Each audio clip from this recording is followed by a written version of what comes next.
I don't need your money. I screamed angrily and threw his platinum credit card across the gallery like it was on fire. It skidded across the polished marble floor, coming to rest at the feet of a woman who was shocked by my reaction, but I don't even care. The entire room went silent. 75 of Manhattan's elite art collectors, every single one of them, frozen mid-champagne sip, staring at me like I'd just committed murder. And maybe I had, because the man standing in front of me, Kwon Yi-hyuk, Forbes 30 under 30 tech billionaire, and the most infuriatingly beautiful man I'd ever wanted to punch, looked like I'd just stabbed him in the heart. "Ms. Carter," he said, voice tight with controlled emotion. "I was only trying to help." "I don't need your help," I said, my voice shaking with fury and something else I refused to name. "I don't need your money, and I sure as hell don't need you buying every single one of my paintings just to prove some point. Hey, before we dive deeper into Zara's story, do me a favor, smash that subscribe button right now. This story is going to take you on a journey through pride, passion, and what happens when two people from different worlds collide. Hit that like button too, because trust me, you're going to want to see how this ends. Now, let's get back to the moment everything changed. 3 months earlier, I was balanced on a ladder in my cramped Brooklyn studio, cursing at a canvas that refused to cooperate, when my phone rang for the 15th time that morning. "Zara, please tell me you're coming to this thing." My best friend and manager, Keisha, didn't believe in greetings. "What thing?" I dabbed more burnt sienna onto my palette, phone wedged between my ear and shoulder. "The Tech Innovation Gala. The one I've been telling you about for 2 weeks. The one where actual people with actual money will be looking at actual art to buy for their actual empty mansion walls. I hate those things, Keish. You know I hate those things. I know you hate eating ramen for the 4th night in a row more. Girl, your rent is due in 6 days. You have $43 in your checking account. Your car sounds like it's coughing up a lung every time you start it. You need this." I hated that she was right. I climbed down from the ladder and looked around my studio. Paint-stained floors, canvases stacked against every wall, the persistent smell of turpentine and desperation. I'd been in New York for 3 years, grinding, creating, pouring my soul onto canvas, and I was still broke. "Fine, but I'm not wearing heels." "Baby steps," Keisha said. "I'll pick you up at 7, wear the black dress." "I only have one black dress." Exactly. The Metropolitan Club was everything I expected and hated. Crystalline chandeliers, waiters in tuxedos, women dripping in jewelry that could fund a small country. I felt like an imposter in my thrift store dress and the single strand of pearls my grandmother had left me. "Smile," Keisha hissed, elbowing me gently. "You look like you want to burn the place down." I do want to burn the place down. These people don't care about art. They care about what looks good over their fireplace and what they can write off on their taxes. Then take their money and use it to make more art. That's how this works. I was contemplating this when he walked in. Time didn't actually stop.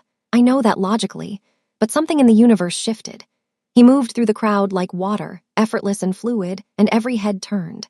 6'2", perfectly tailored midnight blue suit, sharp jawline, and eyes so dark they looked black from across the room. His hair was styled in that careless way that definitely wasn't careless, and when he smiled at something his companion said, I felt it in my chest. "Who is that?" I heard someone whisper.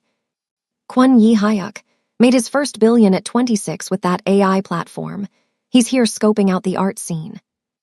I heard he just bought the penthouse at 432 Park. I heard he's single." Keisha followed my gaze and grinned. "Don't even think about it." "I'm not thinking about anything." "You're thinking about how his bone structure could inspire a whole new series of paintings." She knew me too well. I forced myself to focus on the actual reason I was there, the art. My 3 pieces were displayed in the contemporary wing, and I made my way over to stand awkwardly beside them, waiting for someone, anyone, to show interest. An hour passed. People glanced, moved on. One woman stopped, tilted her head, said interesting in a tone that clearly meant awful, and left. I was seriously considering Keisha's suggestion to burn the place down when I heard a voice behind me. These are remarkable. I turned. He was standing there, closer than I'd expected, studying my largest painting.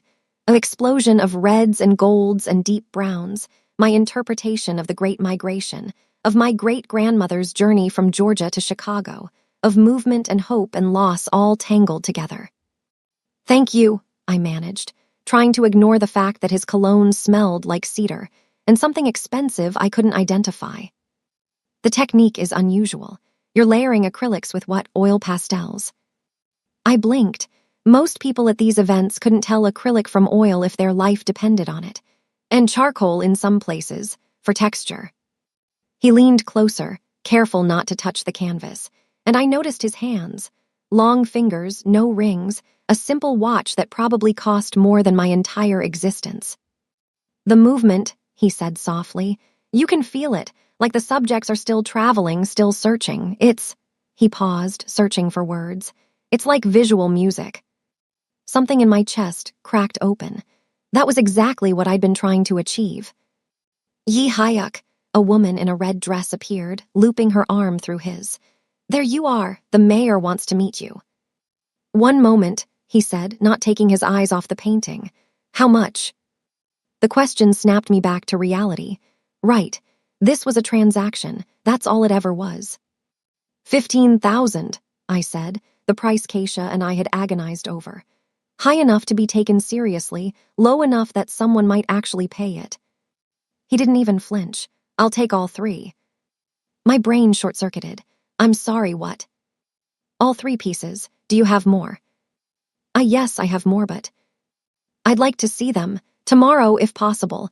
My assistant will contact you." He produced a business card from seemingly nowhere and handed it to me. His fingers brushed mine and I felt it everywhere. Then he was gone, pulled away by the woman in red and a tide of people who all wanted a piece of his time. I stood there, holding his card, staring at the empty space where he'd been. Keisha appeared, grabbing my arm. "Did that just happen? Did Kwon Yi Hyuk just buy all your pieces?" "I think so." "Girl," she was practically vibrating. "Do you know what this means? Do you know who's going to want your work now? Everyone follows what he does. You're about to blow up." But I was still staring at the card. Simple, elegant, expensive paper. Kwon Yi Hyuk, CEO, Quantum Innovations, and a phone number. Something in my gut twisted. A warning, maybe, or a premonition. I should have listened. The next day, his assistant called at precisely 10 a.m. Cool, professional voice, scheduling a studio visit for 2 p.m. I spent 4 hours panic-cleaning my space, hiding the most desperate evidence of my poverty.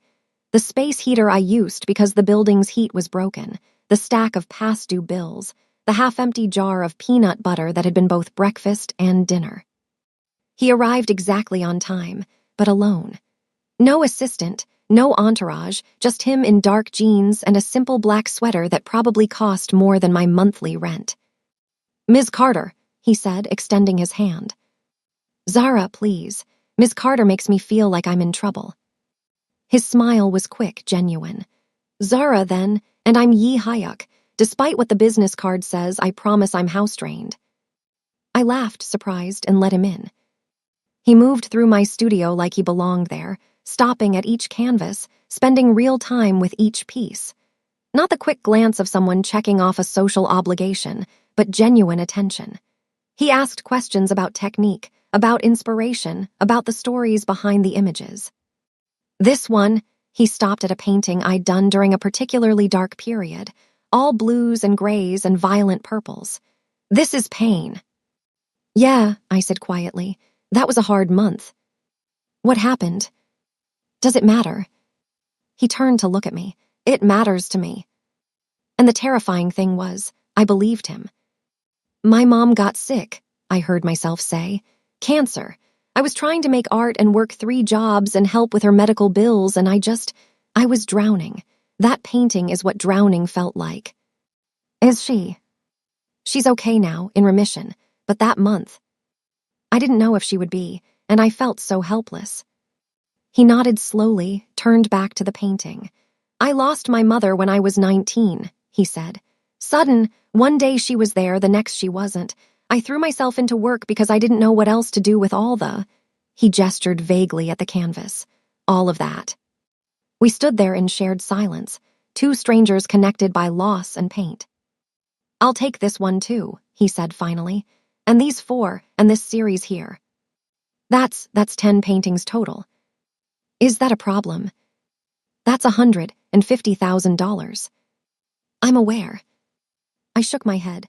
I don't understand. Why? He looked at me with those impossibly dark eyes. Because you're talented, because your work deserves to be seen, because... He stopped, seemed to reconsider his words. Because I can.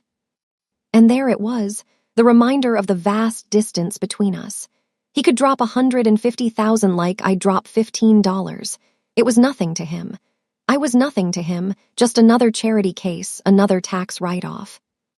I need to think about it, I said, wrapping my arms around myself. His expression shifted, surprise and something else. You're turning me down. I'm not turning you down. I'm asking for time to think. Most artists would kill for this opportunity. I'm not most artists. My voice came out harder than I intended. And I need to make sure I'm selling my work because it's good, not because you feel sorry for me or because you're collecting black artists like their stamps. He stepped back like I'd slapped him. That's not, I would never. Then give me time to think. We stared at each other across my cluttered studio, tension crackling between us. Okay, he said finally. But Zara, I don't feel sorry for you. I feel fortunate that I found your work before anyone else did.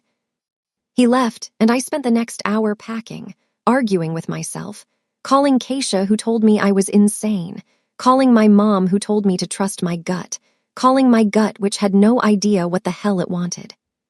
In the end, I sold him 5 paintings. A compromise. Enough to pay my rent for 6 months, enough to buy art supplies that weren't from the clearance bin, not enough to feel like I'd sold my soul. I need you to pause for just a second and hit that like button if you're invested in Zara's story. Are you team, take the money, or team, protect your pride? Drop a comment and let me know because this is about to get so much more complicated. And if you haven't subscribed yet, what are you waiting for? This channel is all about stories that make you feel something real. Now, let's see what happens next. Over the next month, Yi Hyuk became a regular presence in my life in the most unexpected ways. He didn't show up at my studio again, respecting the boundary I'd set. Instead, he started appearing at the small gallery in Chelsea that had agreed to show my work. Just browsing, he'd say, just happened to be in the neighborhood. The neighborhood was 40 minutes from his office. You're a terrible liar, I told him the 3rd time it happened. I never claimed to be a good one, he said, that small smile playing at his lips. Have you eaten? It's 3 in the afternoon. That's not an answer. I hadn't eaten. I'd been painting since 5 a.m., lost in a new piece, fueled by coffee and stubbornness. He took me to a tiny Korean restaurant in Koreatown, the kind of place with plastic chairs and a menu entirely in Korean. Not the fancy fusion places in Manhattan, but the real deal. You don't have to impress me, I said as we sat down. Good, because I'm not trying to. I'm hungry and this is my favorite place in the city and I thought you might like it. The food was incredible. He ordered in rapid Korean, filling the table with more dishes than 2 people could possibly eat, teaching me the names of everything, laughing when I couldn't figure out how to properly wrap the Sam.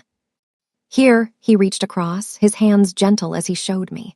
Lettuce, rice, meat, sauce, then fold and, he demonstrated, then held it up to my mouth. I should have pulled back, should have maintained some kind of professional distance. Instead, I leaned forward and took the bite from his hands and watched something shift in his expression. Good, he asked, voice rougher than before. Really good, I managed. We stayed for 3 hours, talking about everything and nothing. He told me about growing up in Seoul, about the pressure to succeed, about his father's expectations and his mother's dreams. I told him about growing up in Atlanta, about being the first person in my family to go to college, about choosing art when everyone said I should choose something practical. Do you regret it, he asked, choosing the hard path? Every time I can't pay my bills, I said honestly, but never when I'm painting. When I'm creating, nothing else matters. It's the only time I feel like I'm exactly where I'm supposed to be. I envy that, he said quietly. I don't know if I've ever felt that way. Not even with your work. He shook his head. My work it's what I'm good at, it's what's expected. But passion, I'm not sure I've ever had that for anything. The words hung between us, heavy with meaning. Maybe you haven't found the right thing yet, I said. His eyes met mine. Maybe. After that, we fell into a routine. He'd text, always asking, never demanding. Coffee, lunch. There's an exhibit at the Guggenheim I thought you might like. I told myself it was networking, building connections. He was a wealthy collector, and I was an emerging artist, and this was just business. I was lying to myself, and everyone knew it. Keisha certainly did. Girl, when are you going to admit you're falling for him? I'm not falling for him. You bought a new outfit for your business coffee yesterday. You spent 2 hours on your hair. You've been smiling at your phone like a teenager. That doesn't mean. Zara, baby, it's okay to like him. It's not okay, I said, and the vehemence in my voice surprised both of us. You know what happens when girls like me fall for men like him. I've seen it. Hell, I've lived it. Keisha's face softened. This isn't Marcus. Marcus, my ex. The investment banker with the penthouse and the promises. The man who'd kept me hidden for 2 years, who'd canceled dates last minute, who'd never introduced me to his family or friends. The man whose engagement announcement I'd seen on Instagram to a woman from his world, his race, his social class. The woman he'd been seeing the entire time he was with me. How do you know? I asked quietly. How do you know he's different? I don't, she admitted. But I know you're different. You're not the girl who let Marcus walk all over her. You're stronger now. And if Yi Hyuk turns out to be trash, you'll handle it. But what if he's not? What if he's real? What if he's real? The question haunted me as I got ready for the gallery opening, where my work would be displayed alongside established artists. It was the biggest night of my career so far, and I was terrified. I wore a dress I'd splurged on emerald green, fitting in all the right places, a celebration and a prayer all at once. Keisha had twisted my hair into an elegant updo, leaving a few curls free to frame my face. You look like art, she said when I was ready. I look like I'm trying too hard. You look like you're claiming your space. Now let's go before you talk yourself out of those heels. The gallery was packed. Critics, collectors, artists I'd admired from afar. My work hung on the walls, suddenly looking too raw, too personal, too much. And then I saw him. Yi Hyuk stood in front of my largest piece, a painting I called Invisible. It showed a black woman in a ballroom full of people, but she was painted in lighter strokes, almost translucent, while everyone around her was solid and real. It was about being unseen, about taking up space you weren't sure you were allowed to occupy. He stood there for a long time, hands in his pockets, head tilted, just looking. I found myself walking over before I'd decided to move.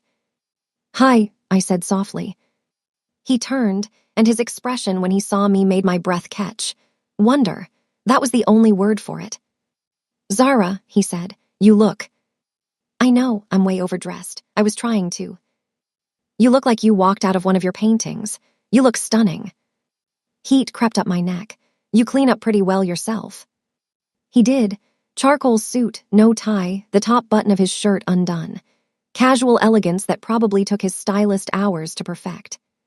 This piece, he gestured to the painting. Tell me about it. Do you really want to know, or are you just being polite? I really want to know. I always want to know with you. So I told him. About Marcus, about feeling invisible in spaces like this, about the exhaustion of always proving you belong. Of code switching and shrinking yourself, and still never being quite enough. I see you, he said when I finished. I want you to know that I see you. Yi Hyuk. Ms. Carter. A critic I recognized from Art Forum interrupted, pulling me into a conversation about technique and inspiration. When I looked back, Yi Hyuk had moved away, giving me space for my moment. The night blurred into a whirlwind. Red dots appeared next to my paintings, sold, sold, sold. Collectors exchanged business cards. Critics asked about future shows, It was everything I'd dreamed of. But I kept looking for him in the crowd. I found him as the evening was winding down, standing alone on the gallery's balcony, looking out at the city lights. "You disappeared," I said, joining him. "This is your night. I didn't want to distract from that." "You're not a distraction." He turned to face me fully, and in the dim light, I could see something struggling in his expression. "Zara, I need to tell you something." My stomach dropped. Here it comes, the girlfriend, the wife, the truth that would shatter whatever this was. "Okay," I said, bracing myself. "I bought 7 of your paintings tonight." I blinked. "What?" "Not under my name, through proxies, because I knew you'd be upset if you knew, but I couldn't let anyone else have them." "Yi Hyuk, I know you're going to be angry. I know you value your independence and you don't want my money and you'll probably yell at me, but I had to. Your work deserves to be protected, preserved, valued. You spent," I did quick mental math, "you spent over $100,000 tonight." "Yes." "Because you think I can't succeed on my own." "No," he stepped closer. "Because I'm falling in love with you and I'm terrified." "Go," I said, even though everything in me wanted to hold on. "It's fine." "It's not fine. I'll call you later. We'll finish this conversation." But as he walked away, guided by Jaiwoo's imperious presence, I couldn't shake the feeling that we'd just been reminded of all the reasons this could never work. "Okay, I need to know, are you feeling this story? Because it's about to get messy, complicated, and so much more intense. Hit that like button if you're invested, and make sure you're subscribed because part 2 of Zara and Yi Hyuk's story is coming and you won't want to miss it. Drop a comment telling me what you think happens next. Now, back to the story. The call came 3 days later, not from Yi Hyuk, but from his assistant. "Ms. Carter, Mr. Kwon would like to invite you to dinner. Friday at 8, Daniel. A car will collect you at 7:30. Daniel, the 3 Michelin star restaurant where reservations took 6 months and a minor fortune. "Can I speak to Yi Hyuk directly?" I asked. A pause. "He's in meetings all day. Should I confirm your attendance?" Every instinct screamed no. This was exactly what I'd feared, being slotted into his life like an appointment, managed by assistants, kept in a separate box from his real world. "Tell him I'll call him directly," I said and hung up. I tried calling. It went to voicemail. I texted. No response for 6 hours, then a short, "Sorry, crazy day, looking forward to Friday." Something cold settled in my chest. Friday came. I'd almost convinced myself not to go when Keisha showed up at my studio with a dress bag. "You're going." I don't want to be managed by his assistant like I'm a business meeting. "So tell him that, at dinner, after you put on this dress that I spent my own money on because you're being too proud to let this man show you a nice time." "Keish." "No, listen to me. I know you're scared. I know Marcus messed you up, but you kissed him 3 days ago. You told him you're falling for him too. Now he wants to take you to dinner and you're spiraling because an assistant called instead of him. Girl, he's a CEO. He has assistants. That's not a red flag, that's reality." She had a point, maybe. The dress was midnight blue, simple and elegant. I let Keisha do my makeup, keep my hair natural but styled, added my grandmother's pearls. "You look like you belong anywhere," Keisha said softly. "I don't feel like I belong anywhere." "Then fake it till you make it, baby." The car arrived exactly at 7:30. Black SUV, professional driver who opened my door and didn't try to make small talk. We pulled up to Daniel and I saw the photographers first. "What?" But it was too late. The door opened and flashes exploded. I stumbled getting out and suddenly Yi Hyuk was there, steadying me, his hand on my elbow. "I'm sorry," he said quietly. "Someone tipped them off, come on." He guided me through the chaos, his body blocking mine from the cameras, ignoring the shouted questions. "Mr. Kwon, who's your date? Is this your new girlfriend? How long have you been together?" Inside, the restaurant was calm, quiet, insulated from the circus outside. The maitre d' led us to a private room, and Yi Hyuk didn't let go of my hand until we were seated. "I didn't know they'd be there," he said immediately. "I swear, Zara, someone from my office must have leaked it." "This is your life," I said slowly. This is what normal looks like for you. It doesn't have to be your normal. How do I date you without this becoming my life? He didn't have an answer. Dinner was excellent. The conversation was stilted. Every time we found our rhythm, reality would intrude. His phone buzzing with urgent matters, my awareness of the photographers probably still outside, the gulf between our worlds feeling wider with each passing minute. Come home with me, he said as dinner ended. Not for I just want more time with you, without an audience. I should have said no, should have protected myself. Instead, I nodded.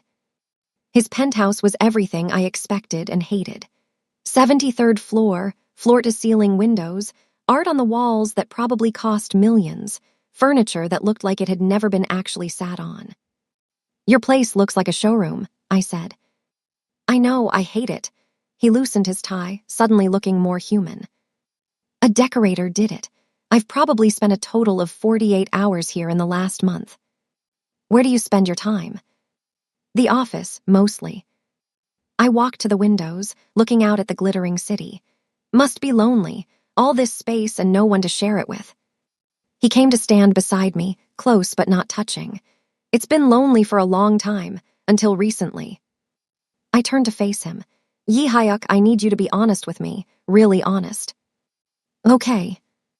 What is this? What are we doing? I thought I was pretty clear the other night. I'm falling in love with you. But what does that mean in your world? Am I someone you see in private? Someone you take to restaurants through back entrances? Someone who gets managed by your assistant and slotted into your schedule? He flinched. Is that what you think? I don't know what to think. You disappear for 3 days. I get called by your assistant instead of hearing from you. We're ambushed by photographers. I was in Seoul, he interrupted. Emergency meeting with my father about the Lee Industries merger. I couldn't tell you because it was confidential, and I was in back-to-back meetings for 60 hours straight. You couldn't text me that. I should have. You're right. I'm not. He ran his hands through his hair, frustrated. I'm not good at this, at relationships, at letting someone in. My last girlfriend was 5 years ago and it ended because she sold our private photos to a tabloid. I haven't dated since because I couldn't trust anyone. And you trust me. I'm trying to. The honesty in his voice stopped me cold. I'm trying too, I admitted. But I'm terrified. I've been the secret before, Yi Hyuk. I've been the woman who wasn't good enough to be claimed publicly, and I swore I'd never do that again. He stepped closer, his hands gentle on my shoulders. You will never be my secret, ever. I don't care about the photographers or the gossip or what anyone thinks. I care about you. Your father doesn't get a vote in who I love. Your business is important, but not more important than this, than you. I wanted to believe him. God, I wanted to believe him so badly. Show me, I whispered. What? Show me I'm not a secret. Show me I matter more than the merger or the business or your father's approval. His eyes darkened. What do you want me to do? I don't know. Something real. Something that proves this isn't just words. He pulled out his phone, and for a horrifying moment, I thought he was choosing work over me. Instead, he pulled up Instagram, his official account with millions of followers, opened the camera, and pulled me close.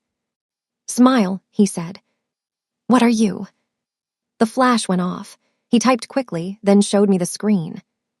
It was us, his arm around me, both of us looking slightly surprised, my dress catching the light, his smile genuine for once. The caption read, "Found something more valuable than any business deal. #grateful. You don't have to, I started.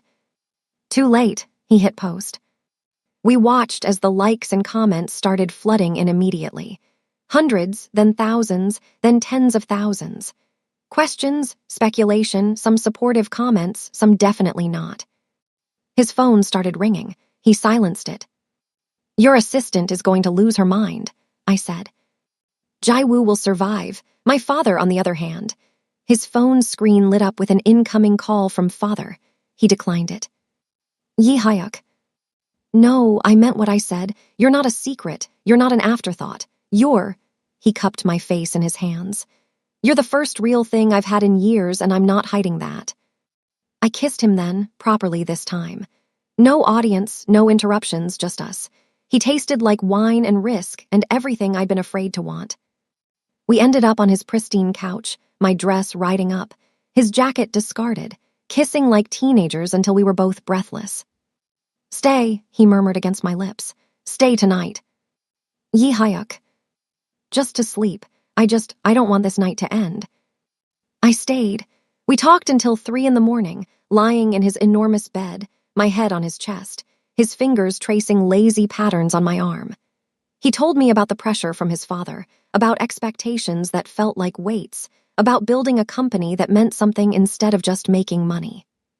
I told him about my dreams, about wanting to show my work in major museums, about the guilt of pursuing art when I could have chosen something stable, about my mother's pride and worry existing in the same space. She wants you to be happy, he said. That's all parents really want, even when they don't know how to say it. Is that what your father wants? A long pause. I think my father wants me to be successful. I'm not sure he's considered whether I'm happy. That's sad. Yeah, he agreed quietly. It really is. I fell asleep there, safe and warm and terrified of how right it felt. I woke up to chaos. My phone was exploding. Text messages, missed calls, social media notifications in the hundreds. I scrolled through them with growing horror. Who is she? From a gossip account with millions of followers. Kwon Yi Hyuk's mystery woman, identified as struggling artist Zara Carter. Gold digger alert. Billionaire CEO dates broke artist. From canvas to cash, how Zara Carter landed a billionaire. There were photos, me getting out of the car, me at the gallery, old photos from my social media, even a picture of my studio apartment building with my address blurred out but recognizable. No, I whispered. No, no, no. Yi Hyuk stirred beside me. What's wrong?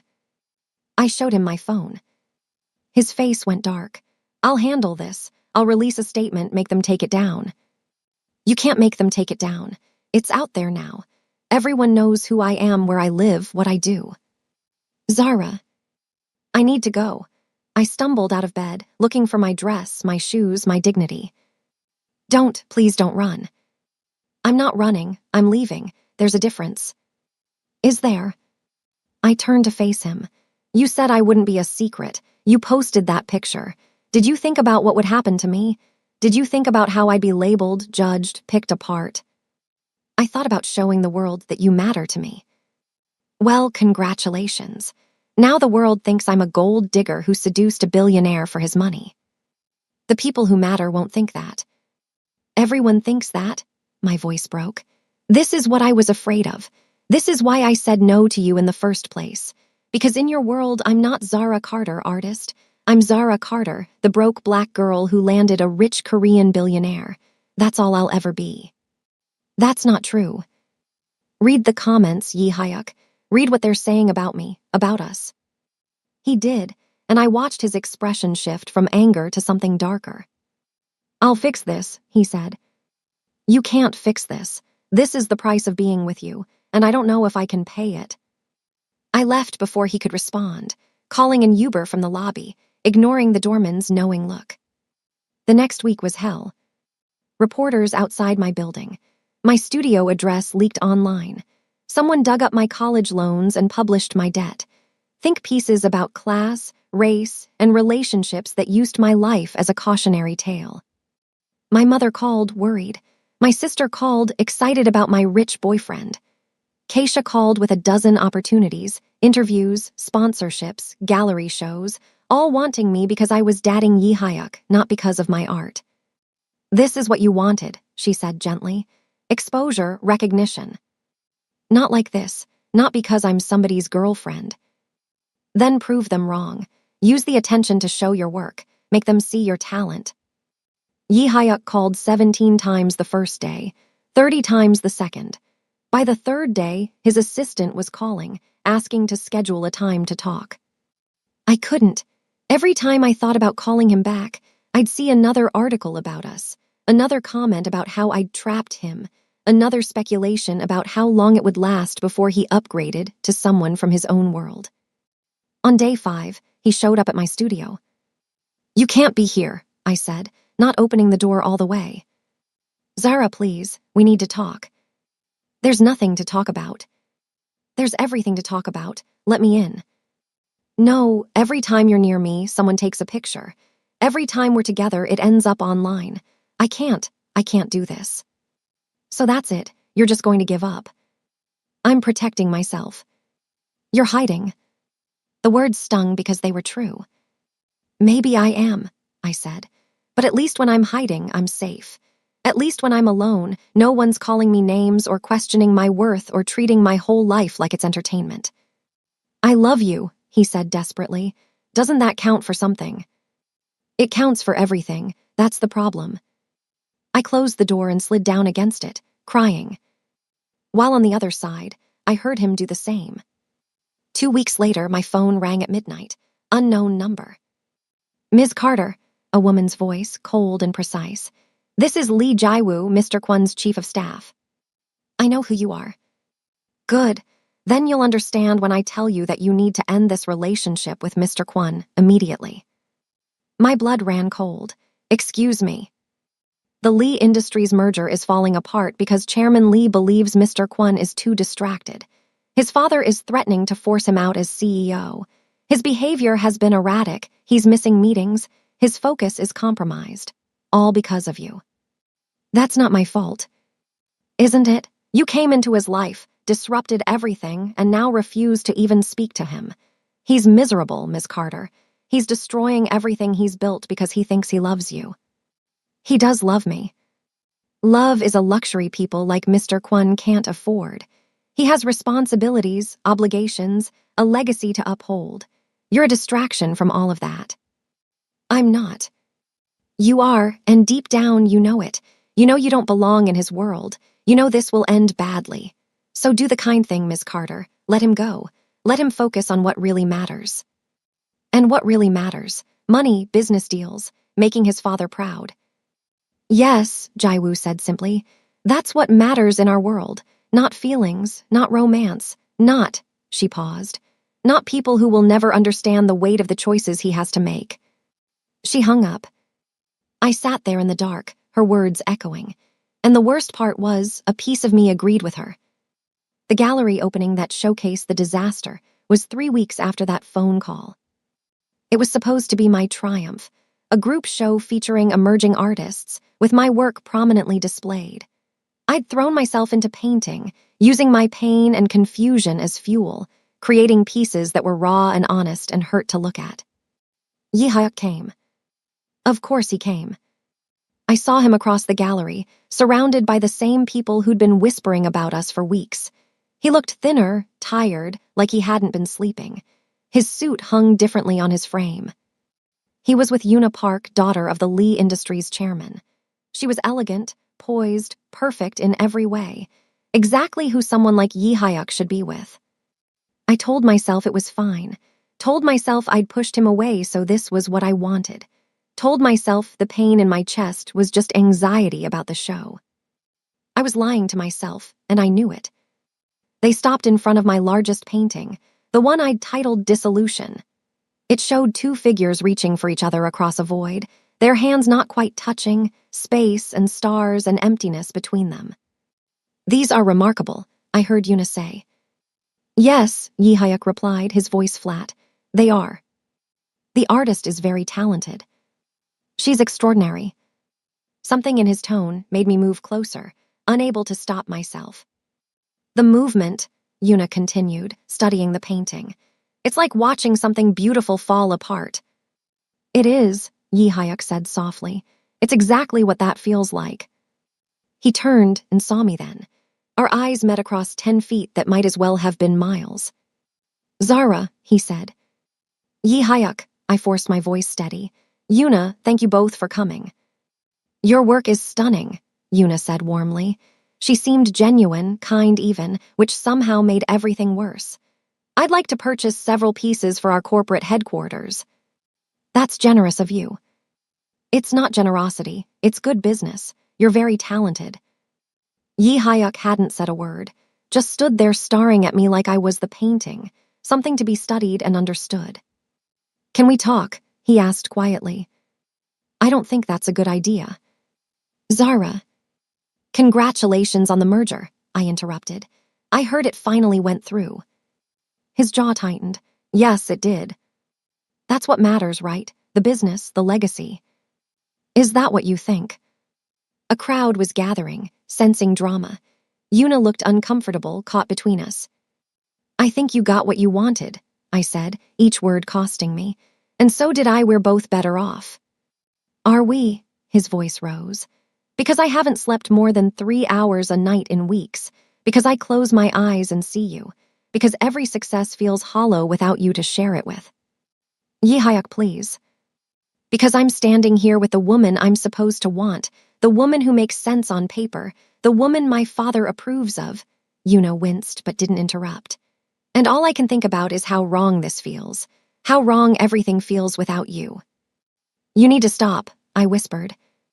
Why, isn't this what you wanted? Proof that I love you more than the business, more than my father's approval, more than making sense. Tears burned my eyes. I wanted you to be free to live your life. I don't want to be free. I want to be yours. The room was silent now. Every single person watching us, phones out, capturing every moment of my humiliation or my redemption. I couldn't tell which. I'm sorry, I said, my voice breaking. I'm sorry I'm not strong enough for this. I'm sorry I'm not brave enough to stand beside you and face everything that comes with it. I'm sorry. No, he stepped forward, closing the distance between us. No more apologies. No more running. I love you, Zara Carter. I love your art and your strength and your pride and your fear. I love that you push me away to protect yourself, and I love that you're terrified, and I love that you make me want to be better than I am. Yi Hyuk. I don't care about the merger. I don't care about my father's approval. I don't care about any of it if I can't have you. I was crying now, ugly crying in front of 75 people, and I didn't care. I'm scared, I admitted. I know. I don't know how to do this, how to be in your world. Then we'll figure it out together, or we won't be in my world. We'll make our own. That's not realistic. Fuck realistic. The curse word from his usually composed mouth shocked everyone. I'm done being realistic. I'm done doing what makes sense. I'm done living half a life because I'm afraid of what people will think. He turned to the crowd. Yes, we're together. Yes, I love her. Yes, she's worth more than any business deal. Anyone who has a problem with that can leave now. No one moved. He turned back to me. I quit. My heart stopped. What? This morning, I told my father I'm stepping down as CEO.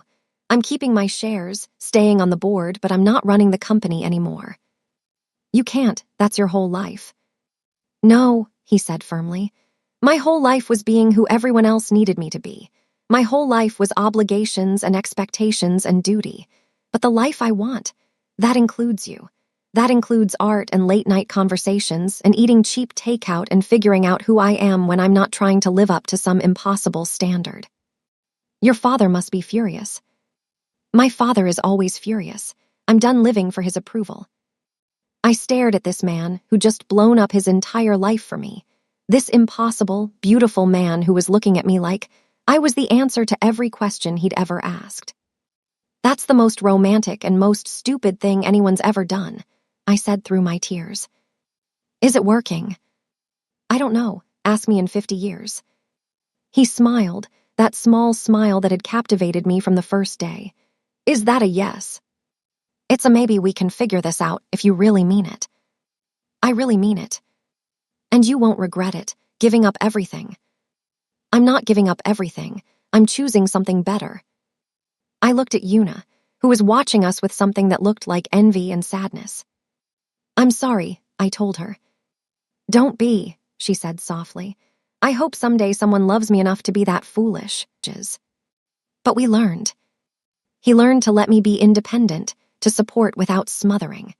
I learned to let him help sometimes, to accept that partnership means accepting support. We both learned that love isn't about fitting into each other's worlds. It's about building a new world together.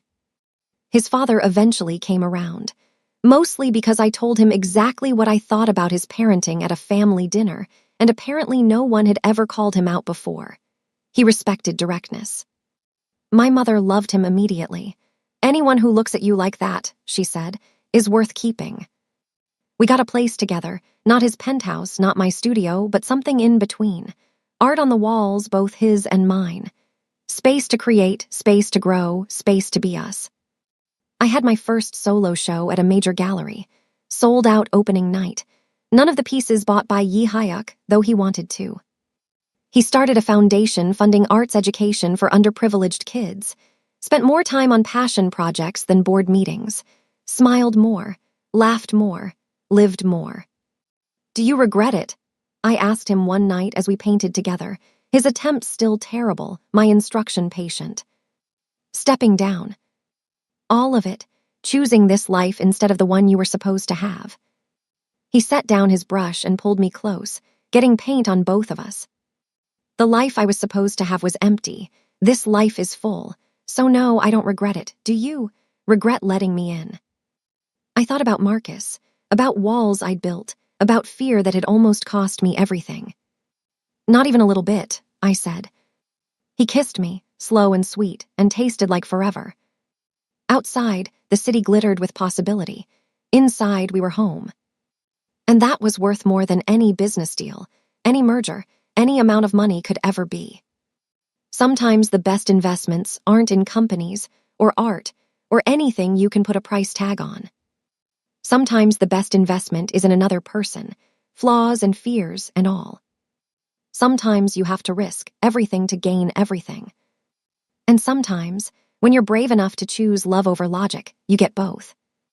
Did you enjoy the story? I'd love to hear where you are watching from. Drop your thoughts in the comments below and let me know what story you want to see next. Thanks for watching.